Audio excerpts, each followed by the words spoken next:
लेकिन हाँ, ये तय है कि आप में से बहुत सारे लोग वापस नहीं आने वाले हैं। चलिए मैं एक श्राप नहीं, मैं आज शुभकामना देता हूं कि आप जैसे हैं ऐसे बैठे रहे, यहां के लोग ऐसे बैठे रहे। इसको तो स्वीकार करते हैं ना। ये चीजें बताती हैं कि दुनिया के अंदर आज भी आप देखेंगे बहुत सारे देश हैं जो कोरोना से बुरी तरह प्रभावित हैं। अमेरिका के अंदर, रूस के अंदर, चीन फिर से लॉकडाउन की तरफ चला गया है। यूरोप के कई देश प्रभावित हो रहे हैं, कोरोना के मामले तेजी से बढ़ रहे हैं। तमाम अफ्रीकन कंट्रीज हैं जहां पर ये चीजें तेजी के साथ आगे बढ़ी हैं।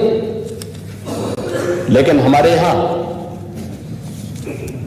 पहले चरण का रहा हो, दूसरे चरण का रहा हो या तीसरे चरण के बारे में जो विशेषज्ञों ने आशंका व्यक्त की थी, कोई कहता था अगस्त में आ ही जाएगा, कोई कहता था कि सितंबर में आने से कोई रोक नहीं पाएगा। लेकिन हम लोगों ने कहा ना अगस्त में आएगा ना सितंबर में आएगा, हम दोबारा सरकार बना करके आएंगे और फिर तीसरे वेव को भी रोकेंगे। और इसीलिए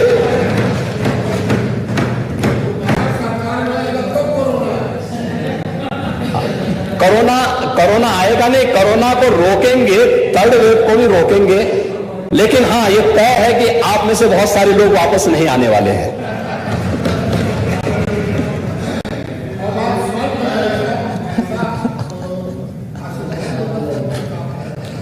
चलिए मैं एक श्राप नहीं, मैं आज शुभकामना देता हूं कि आप जैसे हैं ऐसे बैठे रहे, यहां के लोग ऐसे बैठे रहे।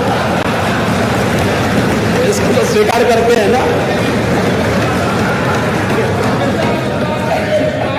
सभी वापस हाँ, हम यही तो कह रहे हैं कि सभी लोग वापस आ जाए। आप वहीं बैठे रहे, ये लोग यहां बैठे रहे।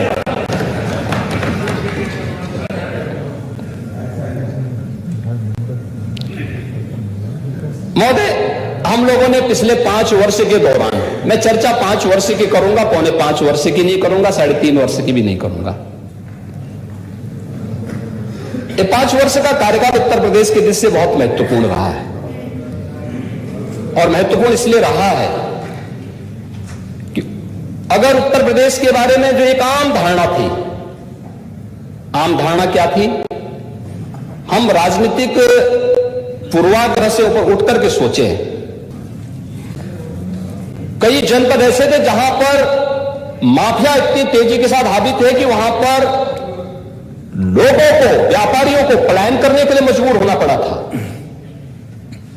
लेकिन आज मैं कह सकता हूं, जब हमारी सरकार 5 साल का कार्यकाल अपना पूरा कर रही है महोदय, तब मैं कह सकता हूं इन 5 वर्षों में प्रदेश के अंदर एक भी दंगा नहीं हुआ।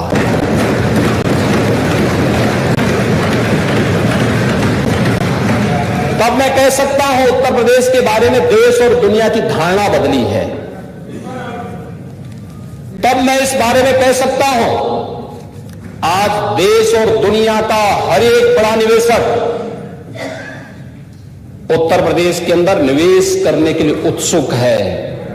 और यह उत्तर प्रदेश के अंदर जो पिछले 5 वर्ष के दौरान हुआ निवेश है, यह उसका उदाहरण है। कोरोना में दुनिया पस्त थी और उत्तर प्रदेश में 66,000 करोड़ रुपए का निवेश उत्तर प्रदेश के अंदर कोरोना कालखंड के दौरान मात्र हुआ है। इस दौरान देश की पहली डिस्प्ले यूनिट यूपी के अंदर लगी और उसने प्रोडक्शन भी अपना शुरू कर दिया।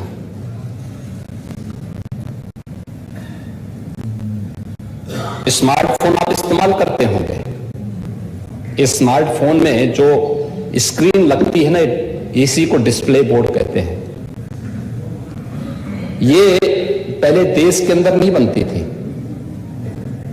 ये चीन में बनती थी।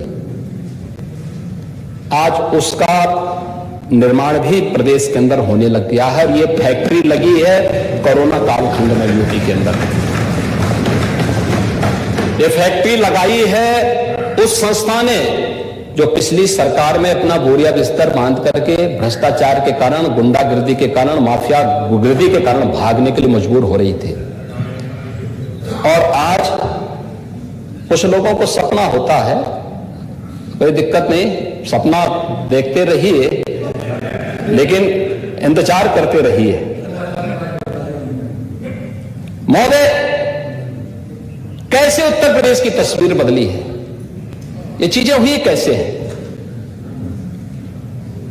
आप इस सदन के अभिभावक हैं, कस्टोडियन हैं, और आपको याद होगा जब हम लोग यहां पर आए थे पहला बजट प्रस्तुत करने के लिए, तब भी मैंने कहा था उत्तर प्रदेश उस समय 22 करोड़ की आबादी का राज्य था, आज लगभग 25 करोड़ की आबादी का राज्य है।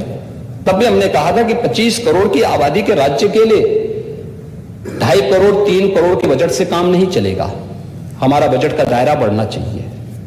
लेकिन दायरा बढ़ाने से नहीं बढ़ सकता, हमारे पास उतने सोर्स ऑफ इनकम भी होनी चाहिए, हमारा रेवेन्यू भी उतना होना चाहिए, राजस्व भी हमारा उतना होना चाहिए। और हमने अपना राजस्व भी बढ़ाया, बजट का दायरा भी बढ़ाया।